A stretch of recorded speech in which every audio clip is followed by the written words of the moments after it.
그래서 거긴 뭐 예상 문제라고 적어놨는데 예상 문제는 아니고 그냥 총정리한다 이렇게 생각하시면 되세요.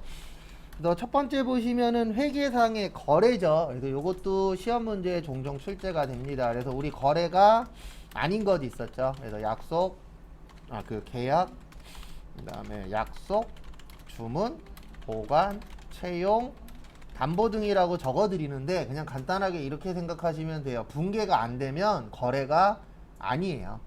붕괴가 되면 거래가 맞아요.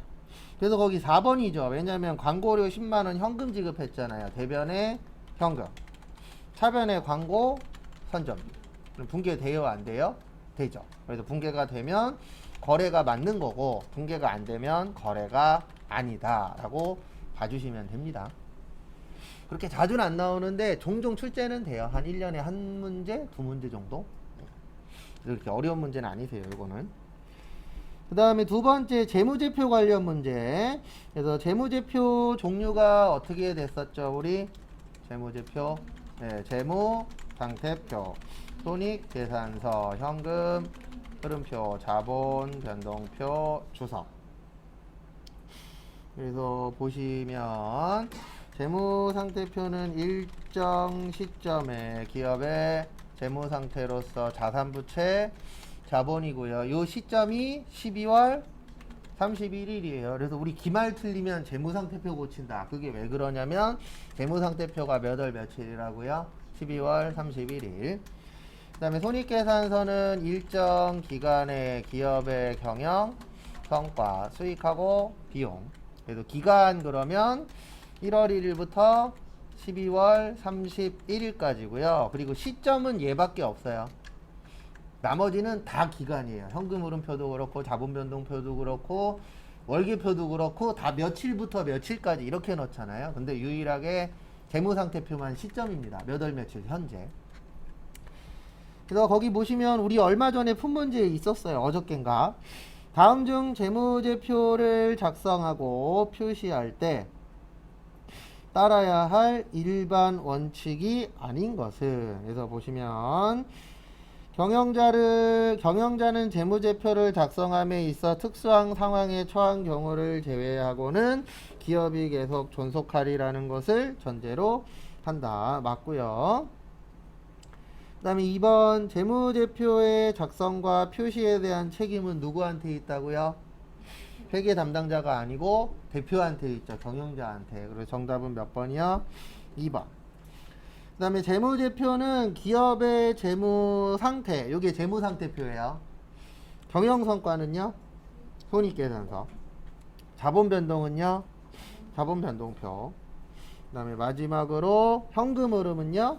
현금 흐름표. 그거 좀 봐주시고요. 그 다음에 4번 기업은 기업회계 기준이 허용하는 범위 내에서 해야 됩니다. 이거 맞죠? 그래서 정답은 2번. 거기 정답도 다 달아놨어요. 몇 번인지.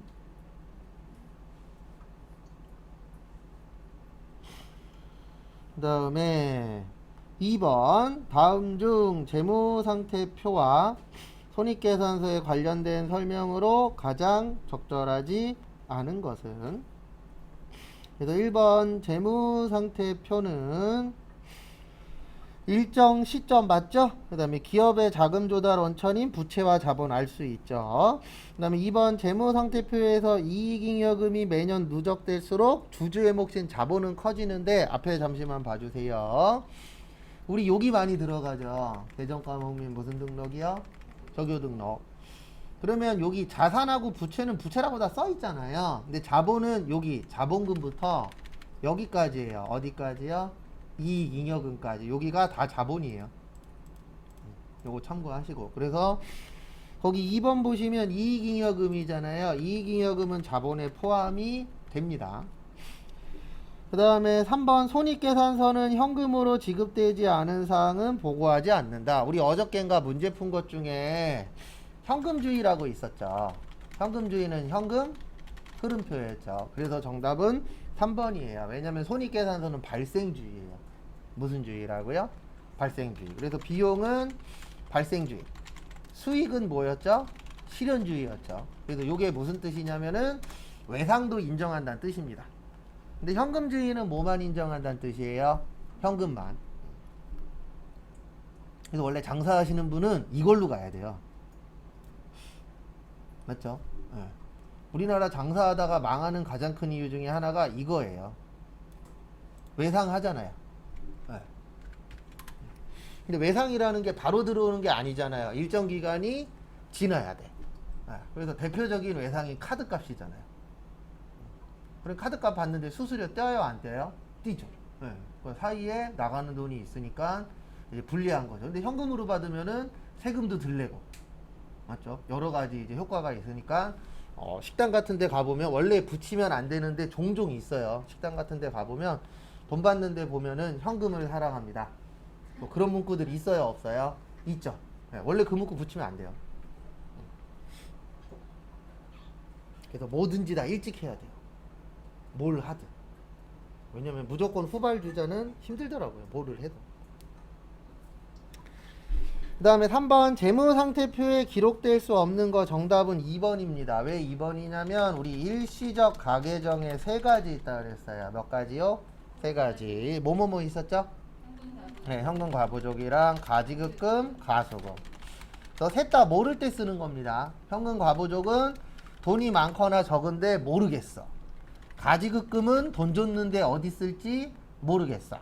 가수금은 받았는데 왜 받았는지 모르겠어. 그래서 셋 다 뭐예요? 모를 때 쓰는 거. 그래서 가가 가짜라고 생각하시면 돼요. 가짜로 지급했다. 어디 쓸지 모르겠다. 그 다음에 거기 밑에 대손충당금. 우리 대손충당금은 문제 풀 때 많이 나옵니다. 그래서 무슨 법이요? 보충법. 그래서 대손상각비하고 기타의 대손상각비. 그래서 매출 채권, 외상매출금하고 받으럼, 판매비와 관리비. 기타는 매출 채권이 아닐 때 대여금하고 미수금, 영업 외비용. 그래서 거기 보시면 대손충당금 설정 대상으로 적절하지 않은 거, 요거 푸는 방법은 총 3가지가 있어요. 하나는 외워서 푸는 방법.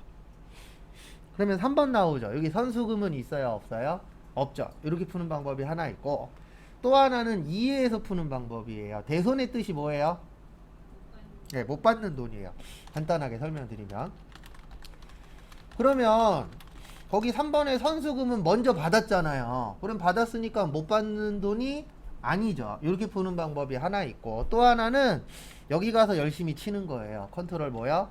F 치는데 여기서 주의하셔야 되는 점은 1번의 외상매출금이죠. 그럼 외상매출금을 치면 얘를 보는 게 아니고 요 밑을 보는 거예요. 이제 3번에 보시면 선수금이죠. 선수금 밑에는 대손충당금이 없어요. 이렇게 푸는 방법이 있습니다. 그래서 이렇게 푸나 저렇게 푸나 몇 번이에요? 3번이에요. 그 다음에 거기 두 번째 거 보시면 한강은 기말에 2천만 원에 몇 프로요? 1%. 2천만 원에 1%면 얼마예요? 20만 원이에요. 그래서 정답은 2번. 그 다음에 요건 진짜 어려울 때 나오는 건데, 거기 제일 밑에 보시면 조금 잘리긴 했는데 매출채권 장부가액이라고 있어요. 이거 시험 문제 나오면 조회 문제에 나와요. 한 3, 5년에 한 번 나옵니다. 거의 안 나와요. 진짜 잘 안 내는데 나오긴 했어요. 지금까지 2번 정도. 매출채권 장부가액 물어보면 매출채권 금액에서 대손충당금 빼는 거예요. 그러니까 이게 뭐하고 비슷하냐면 우리 이건 많이 구했죠. 위험자산 장부가액. 그래서 취득원가 마이너스 감가상각 누계. 얘랑 같은 개념이에요. 근데 왜 빼주냐면 요거 우리 몇 번, 한 2번인가 3번 적어드렸었는데, 대손충당금하고 감가상각 누계액은 자산의 차감적 평가 계정이에요. 그래서 장부가액 구하라고 나오면 대손충당금 빼주셔야 돼요. 왜냐면 대손충당금의 뜻은 받을 돈이에요, 못 받을 돈이에요? 못 받을 돈이죠. 그래서 빼주셔야 됩니다. 이거 나오면 어려워요. 왜 어렵냐면 한 번도 풀어본 적 없어요. 근데 있긴 있어요. 몇 회인지는 기억 안 나는데 딱 2번인가 나온 적이 있어요. 그래서 넣어놓은 거예요. 혹시나 해서. 근데 이런 건 안 나오는 게 당연히 우리를 도와주는 겁니다. 그 다음에 2페이지 그냥 쭉 정리할 거예요. 처음부터 끝까지. 그래서 거기에서 좀 이해 안 되시는 거나 아니면 이따 실기할 때 분기 입력하는 거 보고 싶은 거 있으면은 이야기하세요. 이제 그거에 맞춰서 바로바로 입력 보여드릴게요. 그 다음에 두 번째 보시면 단기 매매 증권인데요. 요거는 그냥 이거 생각하시면 될 것 같아요. 유가증권. 우리 유가증권에 몇 가지 있었죠? 두 가지 있었죠. 그래서 지분증권하고 채무증권. 그래서 지분은 단기 매매증권. 그 다음에 매도 가능증권. 지분법 적용 소자 주식. 채무는 단기 매매증권. 매도 가능 증권, 만기 보유 증권 이렇게 나누어지죠. 그래서 거기 보시면 기말 현재 평가 문제입니다. 그러면 이렇게 되는 거예요. 1번 문제는 A사 주식이라고 되어 있죠. 무슨 사 주식이요? A사. 그래서 A사는 30만원이 25만원이 됐습니다. 그러면 5만원 뭐예요? 손실. 그 다음에 B사 주식은 18만원이 얼마 됐죠? 20만원 됐죠. 그러면 얼마 올랐어요? 2만원 올랐죠. 올랐으니까 뭐예요? 이익이에요 라고 이해해 주시면 됩니다. 그래서 결론은 3만원 뭐예요? 손실이에요. 그래서 3만원 손실 몇 번이요? 2번. 그래서 그렇게 푸는 문제세요.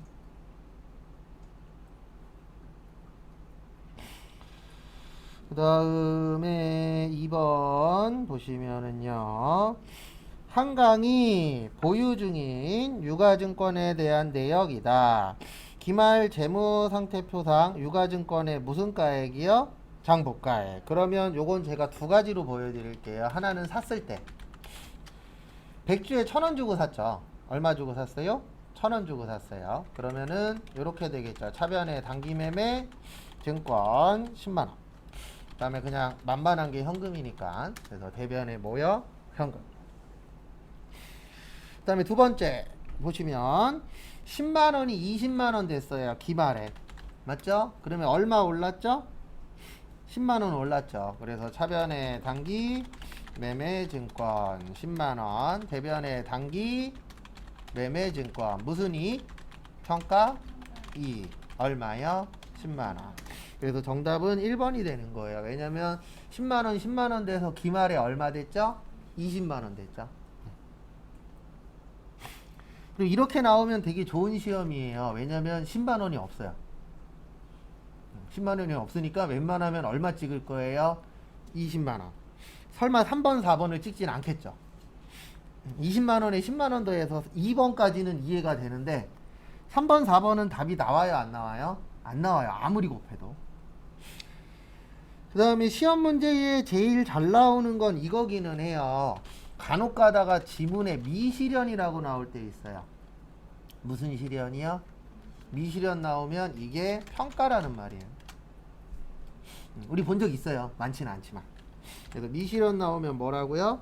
평가다. 그거 좀 봐주시고.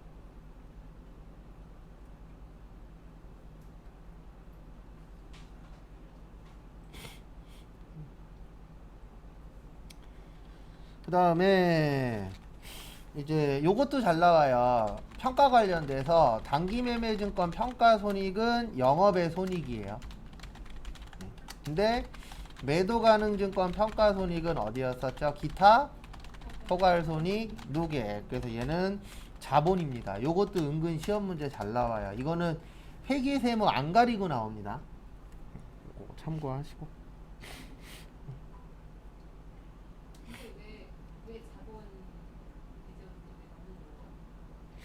그렇게 물어보시면 제가 할 말이 없습니다. 네. 네. 그러니까 자본 쪽에 넣는 이유가 뭐냐면 이건 그냥 제 개인적인 생각이에요. 이건 이미 다 저기 위에서 다 만들어 놓은 거예요. 처음 만들 때. 근데 왜 그렇게 돼버렸냐면 얘는 짧죠. 기간이 1년 안에 끝나니까 수익이나 비용으로 처리해도 크게 문제가 없어요. 왜냐면 올해로 끝나거나 아니면 내년 안으로 마무리가 되잖아요. 대부분 몇 년 안에요? 1년 안에.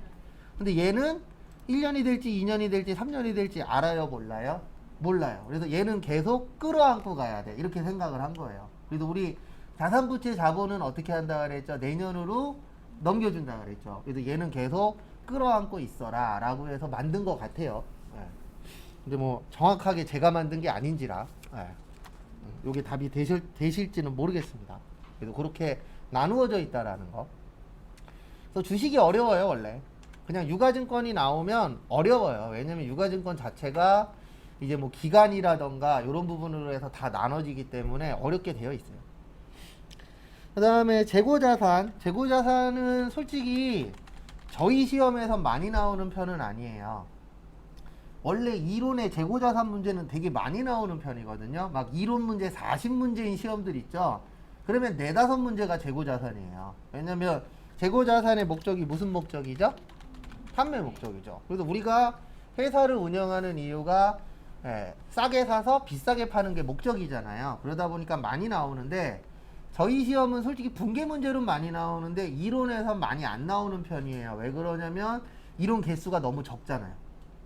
왜냐면 시험 자체를 처음에 만들 때 실무 위주의 시험이라고 만든 거예요. 그러다 보니까 이론 비중이 좀 적어요. 일단 재고자산 정리 먼저 하도록 하겠습니다. 그래서 우리 재고자산 수량 결정 방법에 3가지 있었었죠. 계속 적는다, 계속기록법, 창고 간다, 실지재고, 섞어 쓴다, 혼합법. 그 다음에 단가는 하나씩 개별, 먼저 들어왔다, 선입, 나중, 후입. 그 다음에 가중평균법에서 계속기록법 쓰면 요게 이동평균법. 그 다음에 가중평균법에서 실지재고조사법 쓰면 요게 총평균법. 이렇게 나누어지죠. 그 다음에 물가 뭐 하실 때요? 상승하실 때 매출, 원가만, 후입이 크고 나머지는 누가 커요? 선입이 커요. 그 다음에 최근 시험 문제에 이거 나온 적이 있었어요. 물가가 하락할 때. 물가 하락하면 앞뒤만 바꿔주시면 돼요. 매출 원가만, 선입선출법이 뭐 한 거예요? 크고 나머지는 후입선출법이 큽니다. 세무에는 요게 종종 나오는데 회계 때는 처음 나왔어요. 근데 왜 그러냐면 이제 시험 문제 낼 게 없는 거예요. 그러니까 요즘 추세 중에 하나가 세무에 있는 거를 회계에다 내버려요. 근데 어차피 시험 범위는 겹치니까 상관은 없거든요. 근데 잘 안 내던 거가 간혹가다 한두 개씩 출동하시더라고요. 그 다음에 재고자산 감모손실이 있었죠. 정상적하고 비정상적.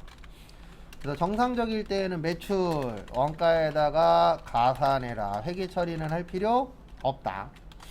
그 다음에 비정상적일 때는 영업 외 비용 처리해라. 그 다음에 회계 처리 합시다. 그래서 요거는 세무 때 나와요. 그 다음에 재고자산 평가손실은 저가법 뭘로 처리한다고요? 매출 원가에서 처리를 합니다. 그래서 재고자산 나오면은 일단 기억을 해주셔야 되는 게 뭐냐면 판매 목적이에요. 쉽게 나오면 그거 갖고 장난치거든요. 그래서 1번 보시면 재고자산은 취득원가를 재무상태표 가액으로 한다. 맞아요. 정답은 2번인데 왜 2번이냐면 이것 때문에 저가법. 거기 보시면 높은 경우 인정해준다 그랬잖아요.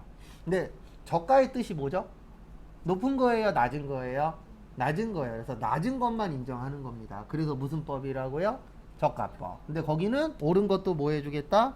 인정해주겠다. 그래서 정답은 몇 번이 되는 거세요? 그래서 2번이 되는 거세요. 그 문구 때문에.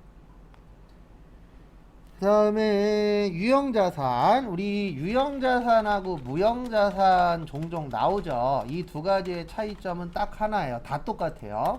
일단 둘 다 1년 넘어야 돼요. 보유기간이.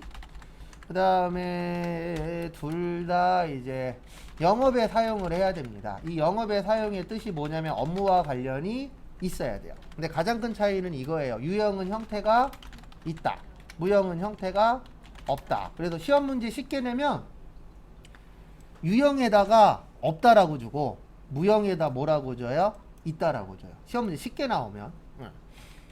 그 다음에 둘 다 자산이기 때문에 모든 자산은 효익이 있어야 돼요. 내가 가지고 있음으로 해서 미래에 효과라던가 이익을 줄 수가 있어야 됩니다. 그래서 유형자산의 가장 대표적인 게 건물이거든요. 토지하고. 근데 우리 회사가 토지 위에다가 건물을 지어서 거기에서 뭐를 해야 되죠? 일을 해야 되죠. 예. 그러면은 우리 회사에 효과가 있어요, 없어요? 있죠. 예. 그래서 모든 자산은 효익이 있어야 돼요. 근데 요게 나오는 게 아니고 쉽게 나오면 요거 갖고 장난쳐요. 그런 부분도 좀 봐두시고. 그 다음에 이제 시험에 잘 나오는 것 중에 하나가 이제 정액법, 정률법, 연수학계법, 이중체감법, 생산량, 비례법. 또 정액법은 취득원가 마이너스 잔존가치 나누기 내용연수로서 얘는 매년 감가상각비가 일정해요. 그 다음에 정률법은 취득원가 마이너스 감가상각 누계액 곱하기 정률. 그래서 얘는 초기에 감가상각비가 커요.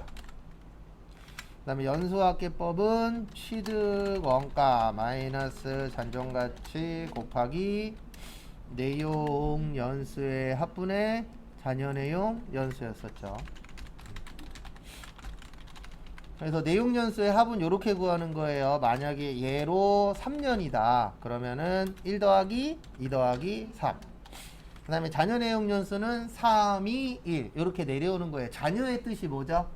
남은 거죠. 그래서 첫 번째는 3년 남았다. 두 번째는 2년 남았다. 그 다음에 1년 남았다. 그래서 요거를 거꾸로 내려온다라고 생각하시면 돼요.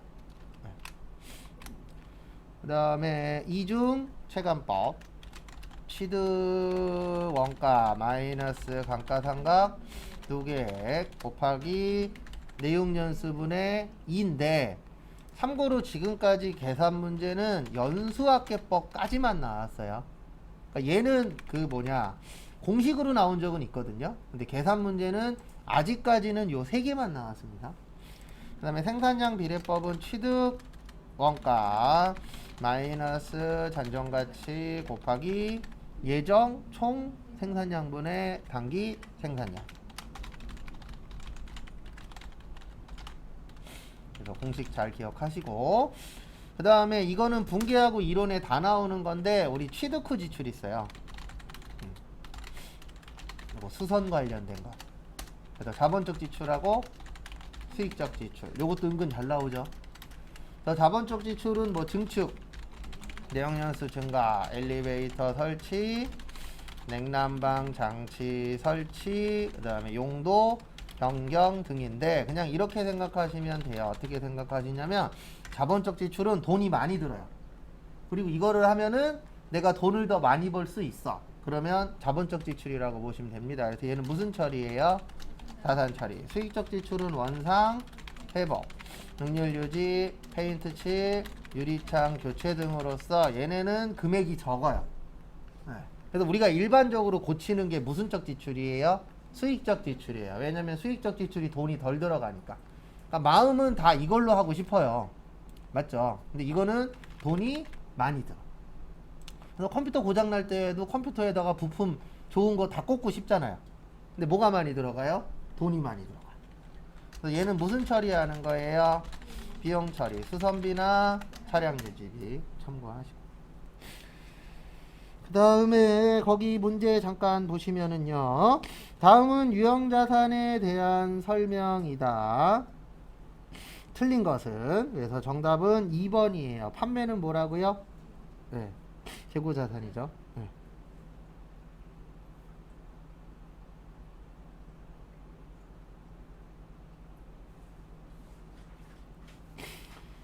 그 다음에 다음 거 보시면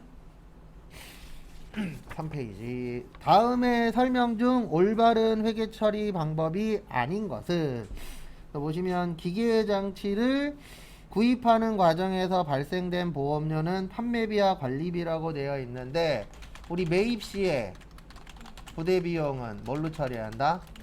원가 처리. 그래서 1번 틀리는 거예요. 구입하는 과정이잖아요. 근데 구입 후면은 맞아요. 왜냐면 우리가 기계가 만약에 몇십억짜리야. 그럼 보험 같은 거 들 수도 있죠. 오늘 아침에 저기 뉴스 잠깐 보는데 저거 나오더라고요. 몰랐어요. 뉴스 보고 알았는데 백신 보험이라고 있대요. 네, 들지 마세요. 네. 왜냐면 백신 보험인데 그거 받을 확률이 16만 분의 1이래요. 네. 그러니까 우리나라는 참 거짓말들을 잘해. 근데 누가 제일 잘못됐냐면 국가가 제일 잘못된 거예요. 거짓말해도 괜찮아 앞으로 조심해 끝. 앞으로 백신이라는 말 쓰지 마 끝이에요. 벌써 20만 명이 가입했대요. 근데 가끔 백신 때문에 백신 맞고 잘못했다는. 그걸로도 받기 힘들대요. 그러니까 그 정확한 내용이 있대요. 근데 그게 발생할 확률이 그래서 인과관계가 16만 분의 1. 네, 근데 그거를 입증하기가 힘들대잖아요. 그러니까 우리나라는 머리 좋은 사람이 잘 먹고 잘 사는 나라예요. 그 머리 좋은 사람이 하필이면 저거라 문제지. 사기꾼이라. 네. 장기매매증권의 구입 시 부대 비용은 뭘로 처리해요? 수수료, 비용. 얘만 900번대예요.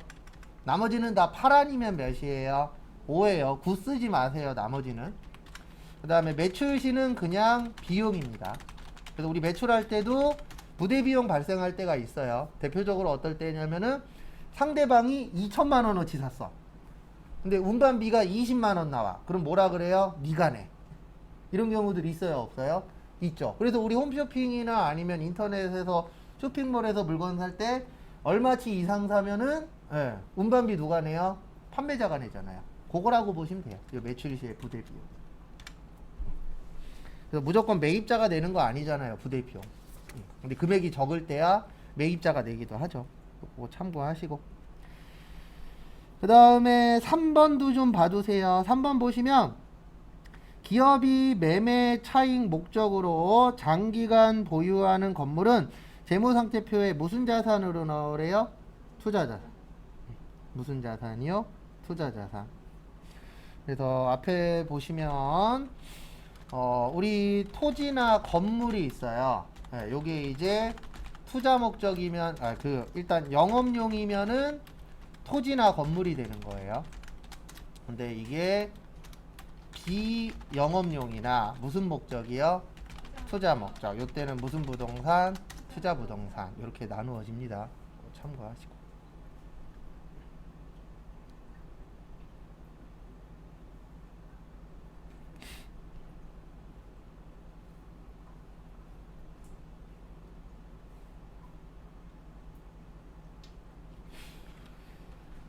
그 다음에 다음 거 보시면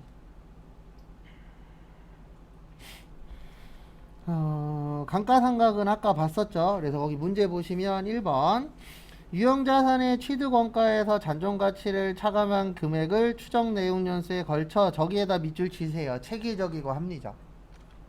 그래서 문제 푸실 때 체계적이고 합리적 나오면 이거예요. 감가상각. 무슨 상각이요? 감가상각. 참고하시고.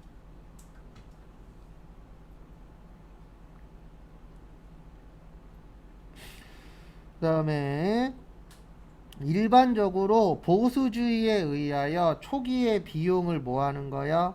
많이 계상하는 거. 그거를 정률법이라 그래요. 왜냐면 우리 정률법이 아까 정액법은 매년 감가상각비가 뭐하다? 일정하다. 근데 정률법은 초기에 감가상각비가 뭐하다고요? 크다. 그래서 거기 써 있잖아요. 초기의 비용을 많이 계상하는 거. 그러면 정률법이 초기에 크죠. 이거 참고하시고.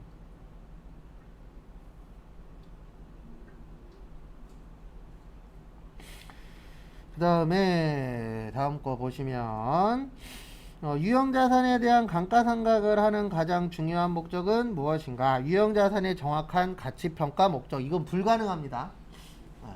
우리 만약에 컴퓨터를 샀어요. 1년 지난 다음에 정확하게 얼마인지 알아요? 몰라요? 모르죠. 그 다음에 2번 사용 가능한 연수를 매년마다 확인도 아니에요. 이거 우리 내용 연수라고 얘기하죠. 그 내용 연수는 진짜예요? 가짜예요? 가짜예요. 예측하는 거예요. 그냥 요 정도 쓸 것이다 라고 예측하는 거지. 우리가 만약에 자동차를 10년 쓰려고 샀어. 10년 쓰나요?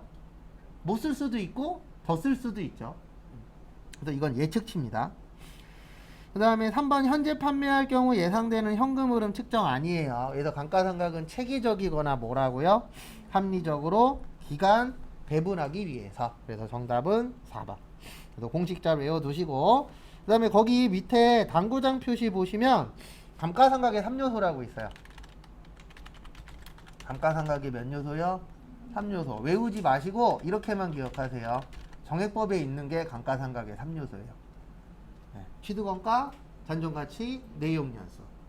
그래서 혹시 감가상각의 3요소 물어보면은 무슨 법을 기억하세요? 정액법.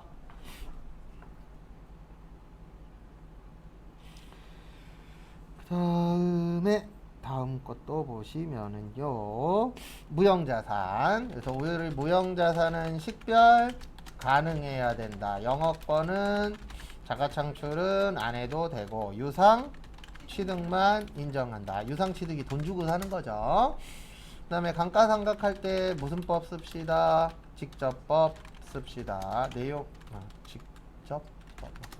그다음에 내용연수는 20년 이내. 20년 넘어도 되는데 전제 조건이 있어요. 이거는 내용에 없을 때 20년 이내예요. 그러니까 우리가 일반적으로 그 저작권이라고 얘기하는 게 한 50년 정도 되거든요. 50년인가 70년 정도 돼요. 근데 내용이 없는 것들이 있어요. 이건 몇 년으로 해야 된다. 이런 게 없을 때는 몇 년 이내로 해라. 20년 이내. 근데 법에 몇 년이다라고 써 있는 거는 그걸로 하시면 됩니다. 그래서 20년 넘을 수도 있어요. 그래서 예전에 이렇게 나온 적이 있었어요. 모든 무형자산은 20년 이내로 해야 된다. 이거는 틀린 거예요. 누구 때문에요? 얘 때문에. 모두는 아니에요. 내용이 없을 경우에만. 그 다음에 합리적인 감가상각 방법이 없으면 무슨 법으로 하래요? 정액법. 개발비는 무형자산, 연구비 및 정상개발비는 판매비와 뭐요? 관리비. 되겠습니까? 그 다음에 또 다음 거 보시면은요, 거기 보시면 다음에 무형자산에 대한 설명 중 올바른 것은 무형자산은 진부화되거나 시장 가치가 급격히 하락해도 감액 손실을 인식할 수 없다. 그래서 진부화가 뭐냐면 기술력이에요. 이렇게 생각하시면 돼요. 우리가 새로운 게 좋은 게 나오면 옛날에 쓰던 건 가격이 대부분 어떻게 되죠? 떨어지죠. 그걸 진부화라고 보시면 돼요. 그러니까 기술력의 차이라고 보시면 돼요. 그래서 새로운 뭔가 좋은 게 나왔어. 그러면 당연히 과거 거는 안 쓰잖아요, 사람들이. 그러면 가격이 어떻게 돼요? 떨어져. 그거는 인식을 해야 돼요. 그 인식이라는 게 뭐냐면 회계 처리를 하셔야 돼요. 그래서 거기 보시면 감액이라고 써 있죠. 감이 마이너스 되는 금액입니다. 그래서 마이너스 되는 금액만큼 손실 처리를 하셔야 돼요.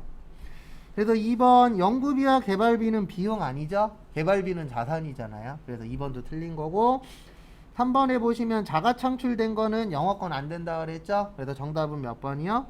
3번. 그 다음에 무형자산은 몇 년 이내요? 네, 20년 이내. 5년이 아니고. 그래서 그거 참고해 주세요.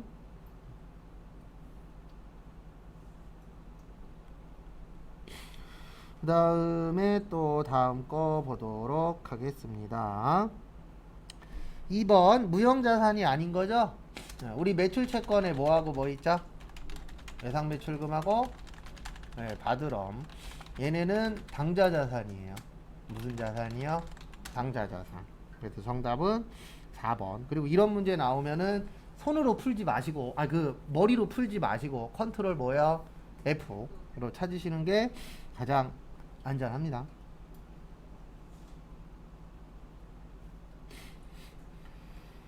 그 다음에 또 다음 거 보시면은요,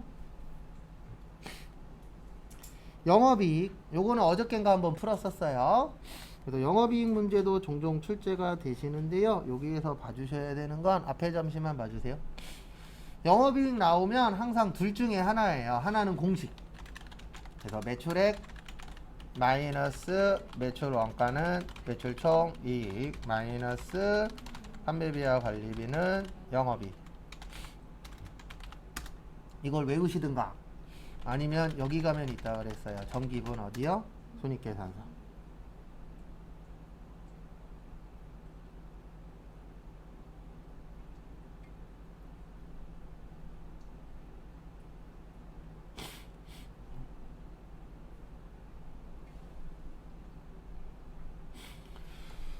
그 다음에 또 다음 거 보시면은요.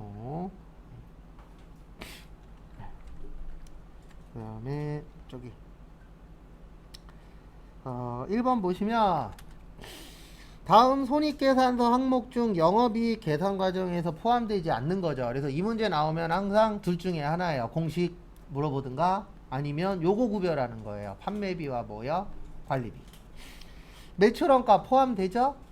그 다음에 복리후생비 판매비와 관리비예요. 그 다음에 이자 비용하고 접대비는 판매비와 관리비고 기부금. 그 다음에 단기 매매증권 평가 손실 얘네들은 영업 외비용이에요. 왜냐면 우리 회사 이자 주는 회사 아니고요, 기부하는 회사 아니고요, 주식하는 회사 아니에요. 그러면 영업과 관련이 없죠.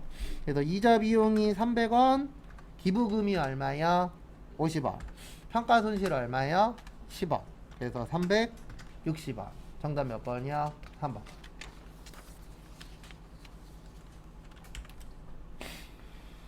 그 다음에 2번 보시면 다음 자료를 이용하여 무슨 이익을 계산하래요? 영업이익.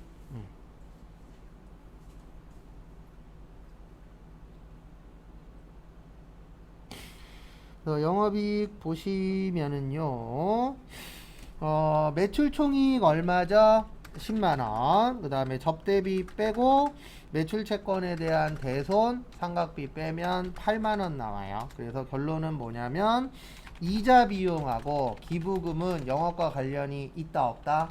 없다. 그리고 좋은 방법은 아닌데요, 만약에 다 풀고 10분이 남았어. 근데 요 문제를 못 풀었어. 그러면 다 컨트롤 F로 찾으세요. 찾으면 영업의 비용 찾을 수 있어요, 없어요? 있어요. 근데 시간은 오래 걸려요. 그리고 이런 분들이 있어요. 나는 계산 문제 푸는데 시간이 좀 오래 걸려. 그러면 계산 문제는 다 뒤로 빼버리세요. 시간 남으면 풀고 안 남으면 찍고. 어쩔 수 없어요. 왜냐면 이거 맞추면 2점이잖아요. 근데 실기는 하나당 몇 점이에요? 3점이에요. 그래서 어쩔 수 없어요. 배점 큰 거 먼저 하는 게 유리해요. 그 다음에 자본. 자본까지만 보고 쉴게요. 거기 4페이지까지만. 그래서 우리 자본은 요렇게만 외웠었어요. 주식 발행수 곱하기 액면가액, 보통주하고 우선주. 그 다음에 이익잉여금에는 이익 준비금이랑 끝에가 결손금. 그래서 이익준비금 정의는 현금 배당의 10분의 1, 자본금의 2분의 1까지. 그 다음에 결손금 처리 순서, 임의 적립금, 기타 법정 적립금, 이익 준비금, 그 다음에 자본 잉여금 있었죠? 그래서 거기 1번 보시면 다음은 자본의 분류와 그에 속하는 건데 요런 거 나오면 그냥 컨트롤 F로 하세요. 그래서 정답은 4번입니다. 주식 할인 발행 차금은 여기에요. 자본조죠. 근데 거기는 뭐라고 써놨죠? 잉여금이라고 써놨죠? 그래서 정답은 몇 번이요? 4번인데 이런 거 나오면 그냥 컨트롤 F.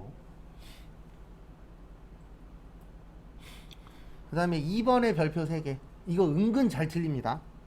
함정 문제인데 함정에 잘 빠지시더라고요. 해보니까.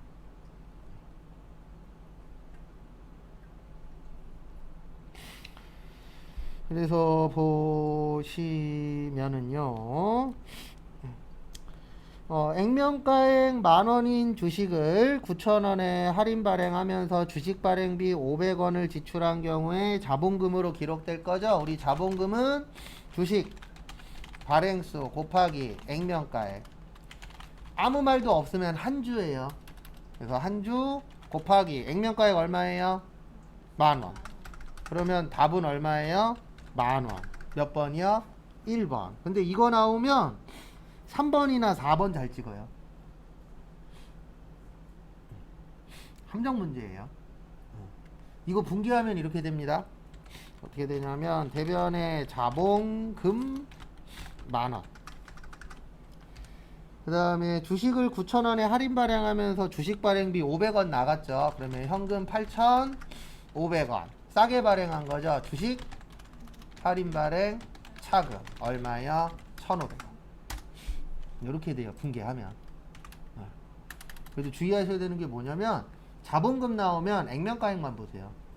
나머지 거기 뒤에 뭐 9,000원이니 500원이니 이런 말은 볼 필요가 없어요. 근데 우리는 그런 게 눈에 들어오잖아요. 그러면 이제 틀릴 수도 있습니다. 그래서 항상 정확하게 파악을 해 놓으셔야 돼요.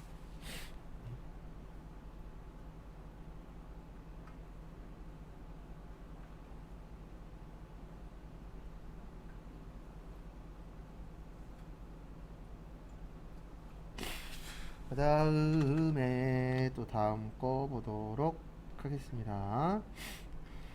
보시면 3번 결손금 무슨 순서요?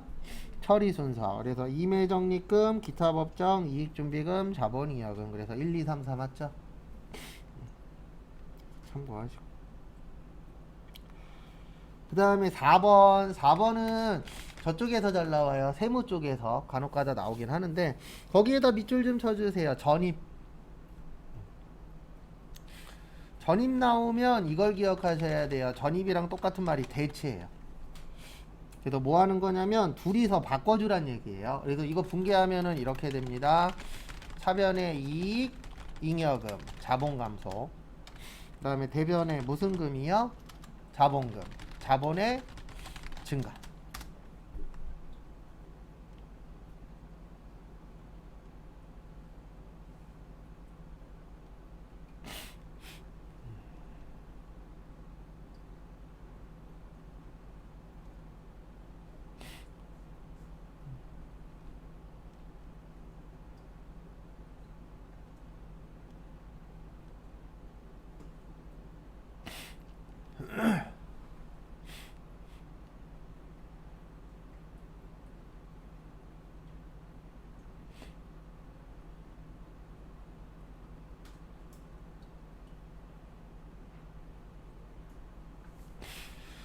그 다음에 보시면 정답은 3번이에요. 왜냐면 자본 총액에는 영향이 없어요. 자본이 늘어나고 자본이 줄어드니까. 근데 자본금은 늘어나고 이익잉여금은 줄어들죠. 그래서 정답은 몇 번이요? 3번인데 이거는 요 분계 만들기가 쉽지 않아요. 왜냐면 자주 하는 분계가 아닌지라. 그 다음에 5번. 5번은 무조건 나오면 이론으로 나옵니다. 이거 제가 몇 번 적어드렸었는데 배당에는 두 가지가 있어요. 현금 배당하고 무슨 배당이요? 주식 배당. 네, 받을 때하고 줄 때. 그래서 현금 배당 받으면 배당금 수익. 주식 배당 받으면 회계 처리 안 하고 수량과 단가만 재계산. 그래서 정답 2번이에요. 회계 처리 한다 안 한다? 안 한다. 그 다음에 줄 때는 나중에 준다 그래서 미지급 배당금. 그 다음에 미교부 주식 배당금. 그래서 정답은 몇 번이요? 2번. 네, 여기까지 보시고요. 잠깐 쉬었다가 10시 40분에 거기 5페이지부터 또 정리하도록 하겠습니다.